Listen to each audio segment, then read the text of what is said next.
안녕하세요, 미스터무입니다. 여기는 방콕입니다. 방콕의 아속역 근처에 있는 스타벅스에서 인사드립니다. 지금까지 보셨던 방콕 여행 영상, 오늘은 이 마지막 편이고요. 이제 귀국까지는 몇 시간을 남겨놓지 않고 있습니다. 커피 한잔하면서 여유를 좀 부리고 있는데요. 이번 영상에서는 제가 귀국까지의 과정을 좀 담아볼까 해요. 보통 이제 우리나라로 들어오는, 방콕에서 우리나라로 들어오는 비행기 같은 경우에 일부 국적기 몇 개 편을 제외한다면 대부분이 다 밤 비행기로 들어옵니다. 자정에 출발하는 비행기로 들어오게 되는데, 보통 이제 호텔 체크아웃은 12시죠. 그렇다 보니까 시간이 좀 붕 뜨는 경향이 있어요. 낮 12시부터 비행기 타는 시간까지. 그래서 그 시간 동안에 어떻게 활용하시는가가 좀 중요한데, 케이스 바이 케이스긴 하죠. 어떤 분들은 이제 쇼핑을 하시는 분들도 계시고, 어떤 분들 같은 경우에는 패키지 여행을 이용해서 체크아웃 투어라는 게 있어요. 체크아웃 투어를 해서 투어를 하시다가 이제 공항까지 모셔드리는 그런 패키지를 이용하시는 그런 분들도 계시기는 하고요. 어떤 분들은 주구장창 마사지만 받다가 가시는 분도 계시는데요. 이번 영상은 저라면 이렇게 한다라는 것을 말씀드리고 싶은 것 뿐이지, 이게 정답이란 건 아니니까 참고하시고, 제가 어떤 식으로 이제 귀국까지의 시간을 보내는가에 대해서 영상에 좀 담아볼 테니까 같이 한번 봐주시면 좋을 것 같습니다. 점심 식사부터 시작해가지고 공항까지 도착하는 과정을 영상에 담아볼게요. 더불어서 항상 그랬듯이 영상 중간에는 방콕 여행에 대한 코멘터리도 포함되어 있으니까 같이 한번 봐주시면 좋을 것 같습니다. 그리고 이번 영상은 그런 걸 다 포함한다고 하더라도 유난히 길다는 걸 확인하셨을 거예요. 영상 길이가 굉장히 긴데, 제가 귀국 이후에 이제 마지막 인사를 드린 이후에는 좀 개인적인 이야기를 좀 영상에 담을까 해요. 그래서 그때부터는 여행에 대한 이야기는 아니고 그냥 제가 개인적으로 기록하고 싶은 내용들을 자문자답 형태로 해가지고 좀 남겨볼까 하니까, 이 부분은 여러분들께서 보셔도 되고 안 보셔도 됩니다. 그러니까 여행에 대한 부분이 끝나거나 아니면은 지금 내가 알고 싶은 정보를 다 얻었다 싶으시면은 그냥 영상을 끄셔도 상관없으세요. 내가 필요한 내용이 있다고 하신다면은 그 하단에 보시면 더보기란에 그 영상의 내용에 대한 부분을 제가 타임라인별로 이렇게 다 구분을 해놨거든요. 그래서 필요하신 부분만 보셔도 되고, 맨 끝의 내용은 굉장히 사적인 이야기가 될 테니까 그냥 알고만 계시면 좋겠습니다. 자, 방콕에서의 마지막 여정 그리고 귀국까지의 과정 같이 한번 보실까요? 렛츠고!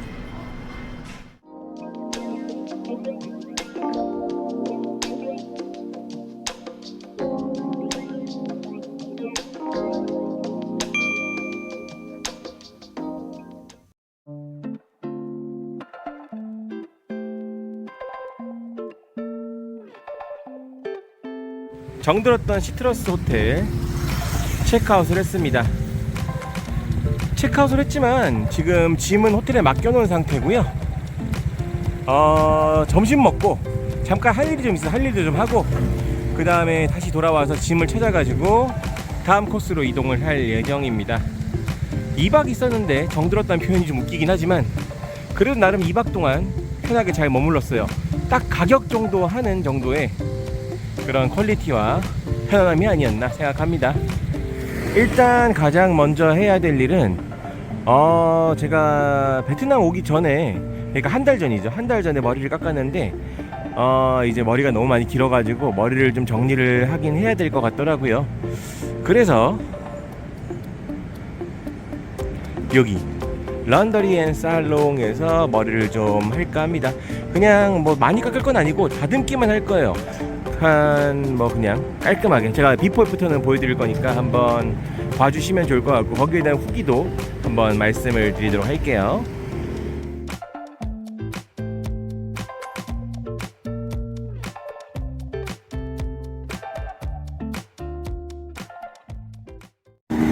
이발을 했던 거에 대한 후기를 간단하게 말씀드리면, 일단 먼저 제가 생각을 해보니까 태국에서 한 번도 머리를 깎아본 적이 없어요. 그래서 저한테는 되게 새로운 경험이었는데, 사실 그냥 다듬기만 했기 때문에 뭔가 대단한 작업을 했다거나 그런 건 전혀 없습니다. 그냥 다듬고 털어주고 이게 전부였어요. 이렇게 해가지고 200바트 였습니다. 한국 돈으로 치면 8,000원이 조금 안 되죠. 한 200바트인데 실제로 요 근처에 남성들 전용 바버샵이 많아요. 흔히 이발소라고 하는 바버샵들이 많은데 거기는 비쌉니다. 최소 300바트부터 시작을 해가지고 툭하면 500바트, 600바트도 받더라고요, 보니까. 그래서 너무 비싸다. 특히 저는 남이 제가 면도해주는 거 별로 안 좋아하거든요. 그래서 면도 같은 거 안 하고 그냥 머리만 다듬을 건데 500바트씩 내면 아깝잖아요. 그래서 저렴한데 찾다가 호텔 근처에서 한 200바트에 깎을 수 있는 곳을 찾았습니다.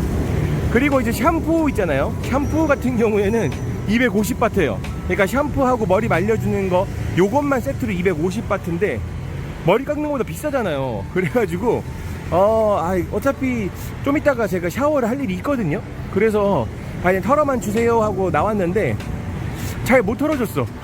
얼굴에 여전히 머리 가루들이 좀 묻어 있어가지고 좀 찝찝합니다. 최대한 제 손으로 털고 나왔는데 이런 부분들은 좀 아쉽긴 하네요. 근데 뭐 재밌는 경험이었다 생각하고, 어차피 제가 이제 귀국한 다음에 바로 또 사회생활 전선으로 뛰어들어야 되기 때문에 머리 깎을 시간이 없어요. 진짜 시간이 없어. 근데 태국 와가지고 머리도 깎고 나쁘지 않은 것 같습니다. 이제 12시가 다 돼가는 점심시간쯤인데 와, 이 시간부터 차가 이렇게 막혀요. 역시 아송역 근처 BTS 라인 교통 살벌합니다. 항상 막히는 구간. 근데 이게 나중에 가면 생각이 나요. 맞다, 방콕은 차가 어마무시하게 많았었지. 토할 정도로 많다. 그런 게 좀 생각이 나는 부분이 있습니다. 특히 이제 한국에서 차 막힐 때 방콕도 그랬었지, 이런 생각이 좀 드는 것 같아요. 점심 먹으러 왔고요. 점심 여기 터미널 21에서 먹겠습니다. 여기도 이제 오늘로서 또 마지막이네요. 당분간 또 언제 다시 오게 될지 모르겠어요. 생각을 해보면 말이죠, 제가 지금 방콕 이쪽에 아속 나나역 근처에 머물 때는 점심 때마다 여기 터미널 21에 와서 밥을 먹었던 것 같습니다. 그러니까 총 3끼를 여기서 먹은 거예요. 점심은 전부 여기서 먹었는데, 생각해보니까 물론 이제 앞에 2끼는 제가 여기 푸드코트인 피어 21에서 저렴저렴하게 먹었죠. 이미 쇼츠나 영상 보여드린 바 있는데, 오늘은 그래도 제가 피어 21을 가진 않을 겁니다. 마지막 날까지 푸드코트에서 먹긴 좀 그래가지고 오늘은 좀 색다른 메뉴를 먹어볼까 해요. 되게 오랜만에 먹는 메뉴예요. 네, 터미널 21의 식당가는 이렇게 4층과 5층 샌프란시스코 구역으로 되어 있습니다. 여기 또 샌프란시스코의 유명 다리가 이렇게 인테리어처럼 만들어져 있네요. 그리고 여기 5층이 바로 제가 앞에 점심 2끼를 먹었었던 피어 21 푸드코트입니다. 워낙에 유명하죠. 근데 오늘은 여기 4층에서 먹을 거예요. 5층이 아니고. 저기 지금 간판이 조그맣게 보이실지 모르겠는데 바로 오늘은 MK 수끼라고 하는 그 식당을 갈 겁니다. 스키야키? 혹은 샤브샤브 같은 개념이라고 보시면 되는데 좀 태국식으로 만들어진 그런 곳이라고 보시면 돼요. 저 여기를 그러니까 언제 2018년인가 2017년인가 그때 와보고 처음이고, 실제로 제가 터미널 21점은 가본 적이 없고, 제가 예전에 코사무이 갔을 때 한번 갔었던 기억이 있는데 오랜만에 기억도 되살릴 겸 한번 가볼까 해요. 근데 샤브샤브 스키야키이기 때문에 이게 1인분으로 먹기가 쉽지 않은 메뉴라서 어떨지는 좀 가봐야 알 것 같습니다.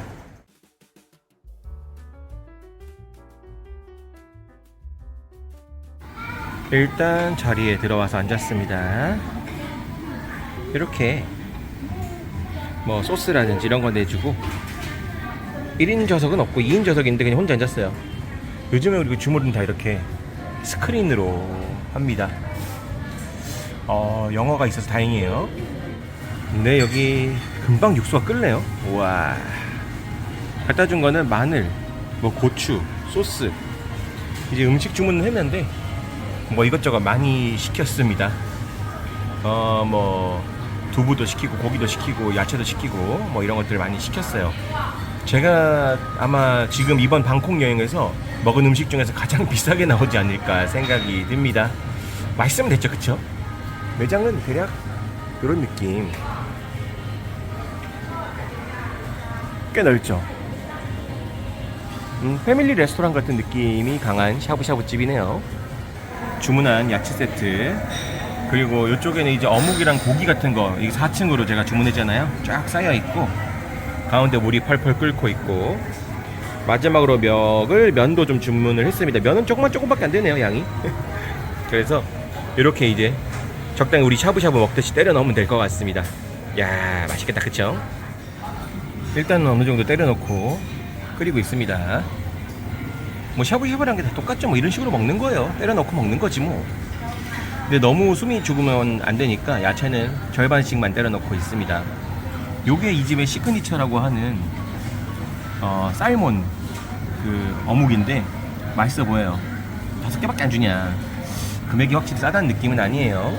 이렇게 5개 해가지고 67바트니까 오, 음식값이 나가는 곳이긴 하죠. 네, 모처럼 왔으니까 한번 먹어보겠습니다. 진짜 맛있을 것 같아요. 먼저 시그니처라고 볼 수 있는 메뉴 중에 하나인 요거 연어를 이렇게 모양을 냈어요. 소스에 찍어서 먹어야 맛있습니다. 매콤하거든요.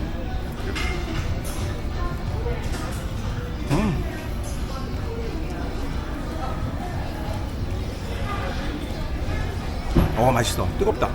우와. 뭐 근데 너무 기대는 안 하시는 게 좋아요. 그냥 우리가 아는 샤브샤브랑 크게 다르진 않습니다. 그리고 국물이 간이 안 세서 아이들도 먹겠어 이건. 그리고 고기도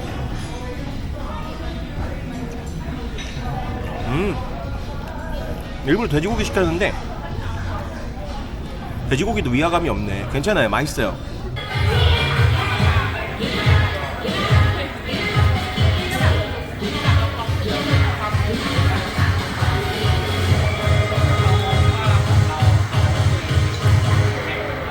네, 지금까지 MK 숙기 먹어봤고요. 가격은 생각했던 거에 비해서 많이 나오진 않았어요. 한 565바트 정도 나왔고, 먹었던 식사 중에서는 가장 비싸긴 했는데 술값까지 합친다면 후터스가 좀 더 비싸게 나오긴 했죠. 그래서 저는 여기 한 번쯤은 도전해 보셔도 좋겠다고 생각을 해요. 특히나 이 태국에 오셨으면은 뭐 태국식 샤브샤브도 한 번씩 먹어보면 좋잖아요. 패키지 여행 같은 데 가시곤 하면은 이게 MK 숙기가 이제 메뉴에 포함되어 있는 케이스가 종종 있는데 그럴 때도 한번 드셔보시면 좋고, 하지만 기대는 너무 안 하셨으면 좋겠어요. 그냥 우리가 흔히 우리나라에서 먹던 샤브샤브랑 많은 부분에서 차이가 있는 건 아니니까, 아, 태국에서는 샤브샤브 이렇게 먹는구나 정도일 뿐, 맛적인 차이에서는 그냥 한국의 샤브샤브와 비슷한 느낌도 있다 정도로 생각하시고 방문해보시면 어떠실까 싶습니다. 금액대는 일반적인 태국 음식 치고는 비싼데 그래도 한 번 정도는 먹어볼 만한 메뉴가 아니었나 생각해요. 이제 마지막 일정을 하러 이동하겠습니다. 네, 지금부터는 방콕 여행에 대한 간단한 코멘터리 좀 남겨볼까 해요. 어차피 4박 6일밖에 되지 않는 일정이기 때문에 코멘터리 할 게 많지는 않지만 그래도 정리하는 차원에서 좀 이야기를 해볼까 합니다. 이번 방콕행은 제가 사실은 처음부터 기획했던 건 아니에요. 원래 저번에 보셨던 베트남 여행을 한 달로 제가 계획을 했었는데 아시다시피 방콕 같은 경우에는 제가 최근에 다녀온 게 2022년 코시국 오미크론 막 터졌을 때 갔었기 때문에 제대로 좀 보지를 못했다, 좀 아쉬운 부분이 있다라는 생각을 많이 했었었고, 그래서 이왕 베트남 날짜 빼는 것 중에 일부만 조금 빼가지고 방콕에 투자를 해보자 이런 생각이 들어가지고 중간에 선회를 하게 된 케이스라고 보시면 될 것 같아요. 그래서 원래 방콕 일정이 잡혀있던 건 아닌데 뭐 코시국 이후에 방콕이 좀 보고 싶어가지고 짧은 날짜 4박만 딱 빼서 다녀오긴 했네요. 이번에 코시국 이후에 방콕에 와서 느꼈던 가장 큰 특이점 이라면은 크게 두 가지가 있을 것 같은데, 첫 번째는 제가 2022년도 코시국 전에 왔었잖아요. 그때 봤을 때는 뭔가 좀 일부 뭐 지역이라든지 시장들 뭐 이런 데서 아직은 코시국의 여파가 있구나, 동네가 좀 죽은 느낌이 있구나 이런 생각이 들었는데, 이번에 와서는 다 날렸습니다. 좀 이제 사람들이 많이 가는 곳들이잖아요. 그런 곳들은 다 살아났어요. 뭐 짜뚜짝 시장이라든지 야시장들, 카오산 로드, 그리고 뭐 소이카오보이라든지 이런 지역들 있잖아요. 이런 곳들은 이제 사람들이 너무너무 많이 북적북적거리고 좀 예전의 모습을 찾은 것 같아가지고 그런 부분들은 저로서는 오히려 좋았어요. 2022년도에 갔을 때는 지금 코시국 때문에 방콕이라든지 태국 여행 인프라가 많이 죽었구나라는 생각을 좀 했는데, 이번에 와보니까 좀 많이들 살아난 것 같아가지고 다행이라고 여기고 있습니다. 또 하나의 특이점이라면은 코시국 이전에 제가 갔을 때, 그리고 코시국 때 갔을 때와 비교한다면은 전반적으로 물가나 금액들이 많이 올랐어요. 사실 이제 방콕 여행, 태국 여행 같은 경우에는 한국에 비해서 낮은 물가 때문에 또 이제 저렴하게 음식도 먹을 수 있고 또 쇼핑도 할 수 있고 하는 게 장점이 됐었잖아요. 근데 이번에 와서 느낀 거는 그게 그렇게까지 장점으로 느껴지지 않았다는 겁니다. 사실 제가 이거는 앞에 베트남을 다녀오고 바로 이어서 방콕을 왔기 때문일 수도 있어요. 베트남의 물가가 워낙에 저렴하고 거기에 상대적으로 따진다면은 방콕이라든지 아니면 태국의 물가가 조금 더 비싼 건 사실이에요. 물론 제가 여기 방콕을 돌았기 때문에 방콕이 대도시라서 좀 더 비싸게 느껴지는 걸 수도 있겠지만, 사실 생각해보면은 파타야나 푸켓 같은 관광지 더 비쌀 거란 말이에요. 그러면은 이제 태국의 물가가 꽤 많이 올랐구나라는 생각을 한 번씩 하게 되는 거죠.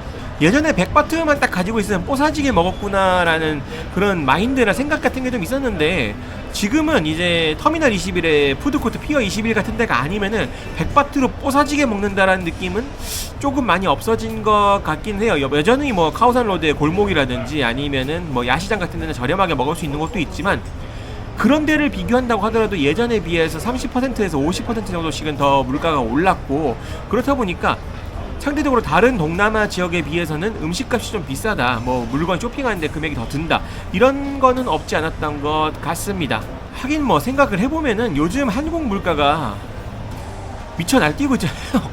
보통이 아니기 때문에 여전히 한국의 물가에 비해서는 저렴한 건 사실이에요. 뭐 맥주값이라든지 아니면 음식값이라든지 이런 부분들에 대해서는, 특히 술값이 한국이 제정신이 아니어가지고, 특히 이제 뭐 편의점에서 사는 거 이런 거 말고 식당에서 술 먹게 되면은 너무 비싸잖아요. 근데 그런 걸 따진다면은 방콕의 물가는 여전히 한국에 비해서는 조금 저렴한 감은 없지 않아 있지만, 제가 예전에 방콕을 다녀왔을 때의 기억을 생각한다면은 조금 많이 오른 건 사실이긴 해요. 그래도 여전히 태국은 매력적인 도시고, 또 이제 여행을 즐기기에 너무나도 좋고, 제가 방콕의 단편적인 부분만을 이번에도 다뤘긴 하지만, 뭐 이번 영상 같은 경우에는 제가 더보기란을 보시면은 제가 예전에 2022년에 다녀왔던 곳 중에서 이번 여행 때 가지 않았던 곳들 같은 곳들을 이제 제가 리스트를 쫙 해가지고 링크를 달아놨거든요. 그런 걸 보시면은 아마 방콕 여행에 있어서는 제가 갈 수 있는 곳들, 유명한 곳들이라고 할 수 있는 곳들은 죄다 갔다 왔다 라고 봐도 과언이 아닐 정도로, 좀 이제 태국 여행, 방콕 여행에 대해서는 어느 정도 정리가 되었다라고 말씀을 드릴 수 있을 것 같네요. 돌려서 얘기한다면 이제 아마 당분간은 방콕 여행을 올 것 같진 않아요. 제가 태국의 다른 지역을 가면 모를까, 뭐 치앙마이라든지 다른 지역을 가면 모를까, 방콕은 이제 당분간은 아주 크게 바뀌지 않는 이상은, 방콕에서 뭔가 큰 변화가 있지 않는 이상은 한 몇 년간은 오지 않을 생각이긴 합니다. 그 정도로 이번 여행이 되게 중요한 포지션에 있었어요. 제가 방콕에서 가보지 않은 곳들, 그리고 영상에 담지 않았던 곳들, 가봤더라도 예전과는 다른 모습을 보여주는 곳들을 위주로 좀 많이 담았기 때문에 이제는 더 이상 업데이트할 게 당장은 없을 것 같고, 막 온다고 하더라도 한 5년이나 더 이후에나 오지 않을까 이런 생각이 들 정도로 방콕에 대해서는 정리가 많이 되었다라고 말씀드릴 수 있겠네요. 이건 어디까지나 제 개인적인 생각이고, 여러분들은 또 어느 타이밍에 어느 시점에 방콕 가실지 알 수가 없기 때문에 뭐 그때 가면 또 제가 보여드린 영상과 다른 모습을 볼 수도 있긴 하겠지만, 저로서는 이제 더 이상 방콕에 대해서는 어느 정도 정리가 되어서 아마 태국이 다른 지역이면 모를까 방콕은 당분간 오지 않을 것 같습니다. 제가 원래 당초 이번 방콕 여행을 예상했던 영상 편수는 12편이었는데 좀 어떻게 잘 해가지고 16편 정도, 아마 이게 16편일 거예요. 근데 16편 정도 만들어지게 되었고, 저처럼은 여행 안 하셨으면 좋겠어요. 이번에도 말씀을 드리는 건데, 제가 4박 6일 동안 영상을 16편 찍는다는 거 진짜 말이 안 돼요. 미친듯이 돌아다녔거든요. 그리고 돌아다니는 곳곳마다 다 촬영했다라고 보시면 될 것 같아서 굉장히 하드하게 여행을 즐겼다. 이거는 돌려서 얘기한다면 여러분들한테는 맞지 않는 여행입니다. 저는 목적을 가지고 왔기 때문에 좀 남들보다 빡세게 여행하는 건 분명히 있어요. 근데 여러분들은 좀 날짜도 여유롭게 잡고, 제가 말씀드렸던 모든 것을 다 가보지 않는다고 하더라도 뭐 천천히 여유롭게 방콕을 즐기셨으면 어떠실까 싶어요. 방콕은 어떻게 보면은 이제 태국을 대표하는 도시고 대도시이자 수도잖아요. 그렇다 보니까 가볼 데들이 정말 많습니다. 4박 6일 안에 여길 다 가본다는 건 사실상 불가능에 가까워요. 저도 물론 이제 2022년도에 다녀온 곳 중에서 일부를 빼고 갔다 오긴 했지만 하루에 막 3-4군데씩 막 갔단 말이에요. 그래도 최대한 이제 많은 걸 보고 많은 걸 담고 또 많은 걸 얻어가기 위해서 남들보다 2배, 3배 더 열심히 여행하지 않았나. 이게 여행이라고 부르는 게 맞는지는 모르겠지만 좀 더 빡세게 다니지 않았나 생각은 들어요. 그리고 그 여행에 대해서 저는 불만은 전혀 없습니다.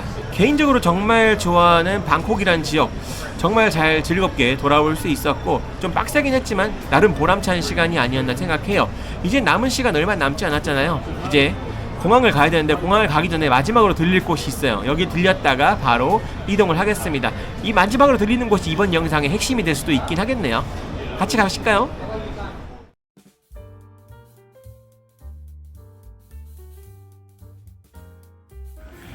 네, 다시 시트러스 호텔로 돌아와서 짐을 찾고 그랩을 불러서 대기하고 있습니다. 다음으로 갈 코스는 유노모리 온센이라는 곳이고, 이름에서 느낌 오시겠지만 일본식 온천이에요. 이번 방콕 여행의 마지막 코스라고 볼 수 있죠.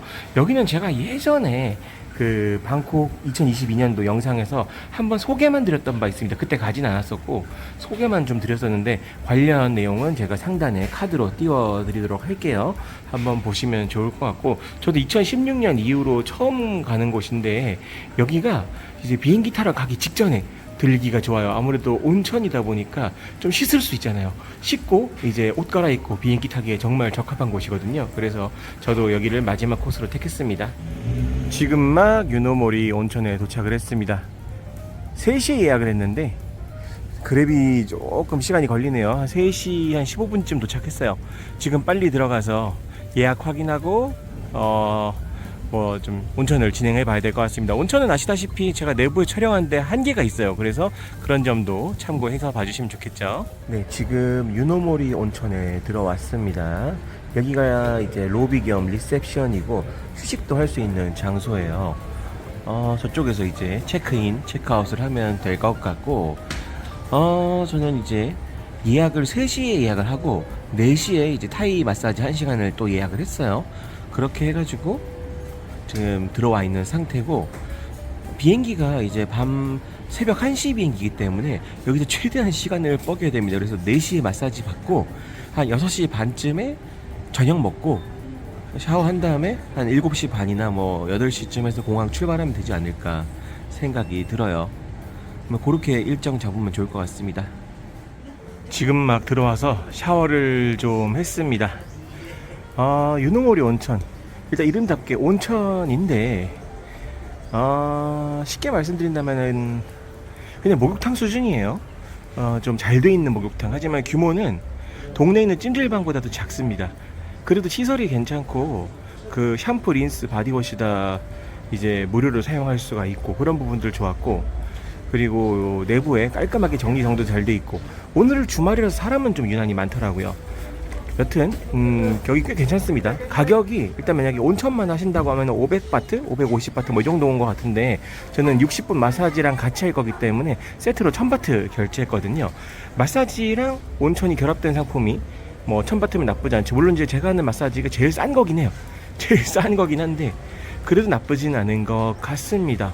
뭐 동네에서 받는 마사지가 300바트인 거 감안한다면은 뭐 이런 데서 받는 것도 꽤 괜찮죠. 이제 마사지사의 실력은 복불복이 많이 있으니까 참고하시면 좋을 것 같고, 더불어서 일단 제가 아까 머리를 깎았잖아요. 근데 샴푸를 안 해가지고 아까 밥 먹는데 머리카락이 막 자꾸 빠져서 고생 좀 했거든요. 좀 이제 씻으니까 한결 낫네요. 좀 쉬었다가 이제 마사지 받으러 가면 될 것 같습니다.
유노모리 온천 내에는 이렇게 식당도 있습니다. 차를 파는 곳도 따로 있고 여기는 식당이에요. 이렇게 식당도 갖추고 있습니다. 유노모리 온천이 이제 일본식 컨셉이잖아요. 일본식 온천 컨셉이다 보니까 메뉴도 이렇게 일식으로 준비가 되어 있어요. 금액대는 살짝 사악합니다. 네, 비싼 편이에요. 근데 뭐 그래도 뭐 무난하게 먹을 수 있는 메뉴들이 좀 있어 보여서 한두 개 먹어보면 어떨까 싶어요. 어떤 게 좋을까? 네, 고르는 것도 일이에요. 네, 기다리다 보니까 주문한 메뉴가 나왔습니다. 돈가스 카레덮밥을 시켰는데 귀엽죠? 야 이거 어떻게 먹냐? 이 머리를 이렇게 저렇게 해가지고 먹어야 되나? 으어, 귀엽습니다. 진짜 일본에 있는 한 식당에 와 있는 것 같아요. 저녁 먹고 빈둥빈둥 거리다 보니까 금세 또 이렇게 밤이 되었습니다. 밤이 되니까 분위기가 좀 많이 바뀌었죠. 운치 있고 좋아요. 그리고 또 이제 온천에 왔으면, 특히나 일본식 온천이면 또 우리 이렇게 우유도 한 번씩 먹어줘야 되는 거 아닙니까? 그쵸? 우유도 하나 사봤는데, 자 이제 우유를 먹고 씻고 이제 비행기 타러 가면 돼요. 보통 씻고 나와서 우유를 먹지 않나? 순서가 반대긴 한데 뭐 시간적으로 여의치 않을 것 같으니까 빠르게 우유 한잔 하고, 네, 씻고 이제 공항으로 가겠습니다. 일정이 진짜로 끝이 났네요.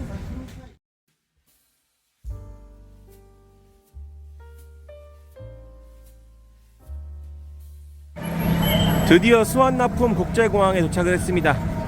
이제 여행이 끝나네요. 비행기를 타고 인천으로 들어갈 일만 남았습니다. 출발 3시간 반 전에 도착을 했고요. 좀 여유 있게 왔어요. 아마 조금 기다려야 될 겁니다. 제주항공으로 이동을 할 거고, 여기서 이제 집에 가는 거야. 예전에도 영상 다룬 적 있으니까 뭐 딱히 안 할게요. 지금 한번 체크인 수속을 밟고, 항상 도착하시게 되면은 어느 카운터에서 지금 항공사 체크인을 하는지 확인하셔야 되죠. 이게 전광판 확인하시라는 말씀 다시 한번 드리고, 들어가서 면세구역 한번 구경하고 마무리하겠습니다.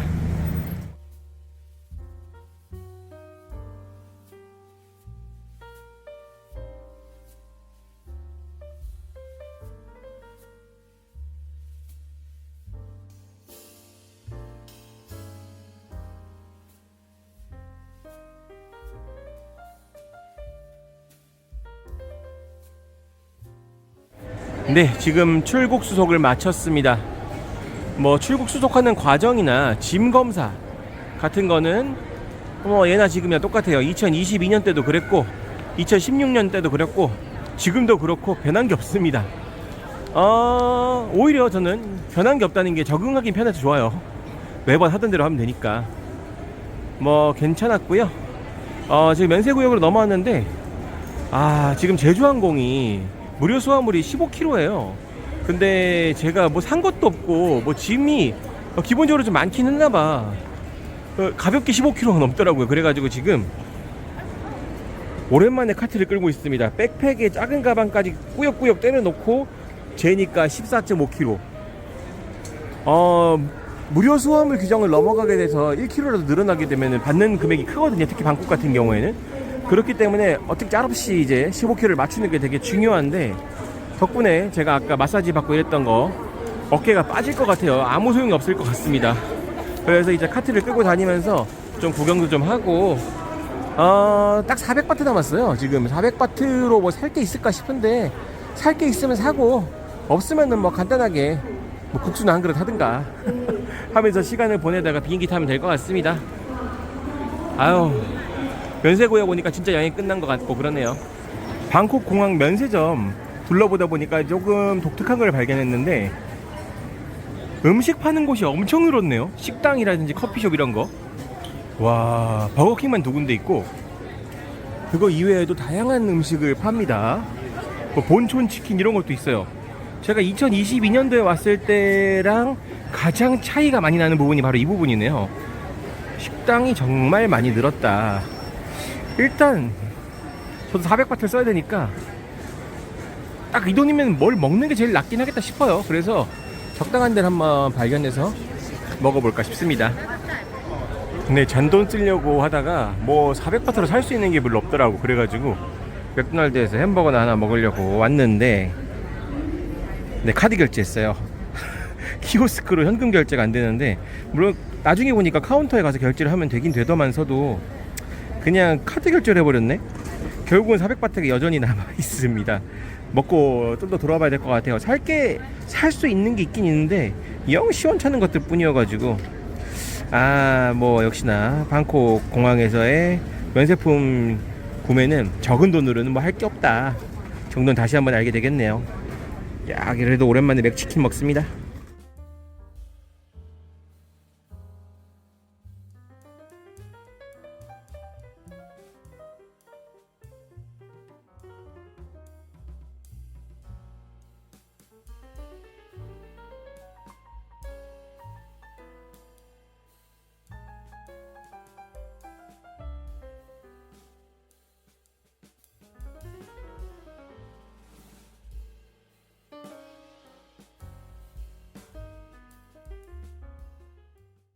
자, 어떻게 보셨나요? 지금까지 장장 16부작에 걸친 방콕 여행 같이 한번 보셨습니다. 4박 6일의 일정으로 16편의 영상을 만들어낸 저도 참 여러가지 의미로 대단한 것 같아요. 하다 보니까 이렇게 또 길게 뽑혔는데, 뭐 기획했던 거는 다 나온 것 같고, 그 이외에도 조금 더 가보고 싶었던 데들을 짬짬이해서 가서 뭐랄까 한 장소에서 진득히 보고 왔다거나 아니면 좀 디테일하게 보고 왔다는 느낌보다는 가고 싶었던 데는 다 가보자 이런 마인드로 해가지고 여행을 좀 즐겼는데, 저로서는 좀 만족스러웠던 것 같고, 여러분들은 좀 어떻게 보셨을지 모르겠습니다. 최대한 짧은 시간에 많은 걸 담으려고 진짜 바리바리 열심히 다녔는데, 뭐 노력이라면 노력이죠. 그 노력이 여러분들한테 전달이 되었으면 좋겠습니다. 이번 영상의 기획은 말씀드렸다시피 2022년도 다녀왔던 방콕 영상의 보완 뭐 이런 개념이었기 때문에 어떤 분들은 조금 아쉽게 느끼실 수도 있을 것 같아요. 근데 저는 개인적으로 이번 여행이 많은 도움이 됐어요. 특히나 이제 코시국 때 좀 미흡하게 봤었던 부분들 있잖아요. 코시국 때 아쉬웠던 부분들, 이런 것들을 전부 다 이제 정리하고 그다음에 새롭게 볼 수가 있었어서, 뭐 쉽게 말하면 이런 거죠. 방콕 여행도 다 살아났구나, 이제 예전처럼 돌아왔구나, 이런 것도 다시 한번 느끼게 됐고, 예전에 아쉬웠던 것들, 뭐 사람이 없었고 막 입장이 불가능했던 것들, 뭐 이런 것들 다 다시 한번 가볼 수 있어가지고 저한테는 굉장히 큰 도움이 되지 않았나 생각이 됩니다. 뭐 향후 당장 이제 방콕을 몇 년간은 오지 않아도 될 정도로 좀 이제 많은 걸 건져간 게 아닌가 싶어요. 일부러 베트남 여행에서 스케줄을 좀 빼가지고 방콕으로 오긴 왔는데 잘한 선택이 아니었나 생각합니다. 지금까지 미스터 모였습니다. 방콕 여행에 대한 이야기는 여기서 마무리가 되고요. 그 뒤에 내용이 조금 더 포함이 되어 있는데, 이 내용은 지극히 개인적인 이야기를 좀 할 거니까 관심이 없으시면 여기서 영상을 끄셔도 괜찮으시고, 뭐 여기까지 봐주신 분들도 정말 감사하게 생각하고 있습니다. 앞으로도 좀 더 즐겁고 유익한 여행 영상을 만들 수 있도록 최선을 다하겠습니다. 많이 지켜봐 주시고요. 감사합니다.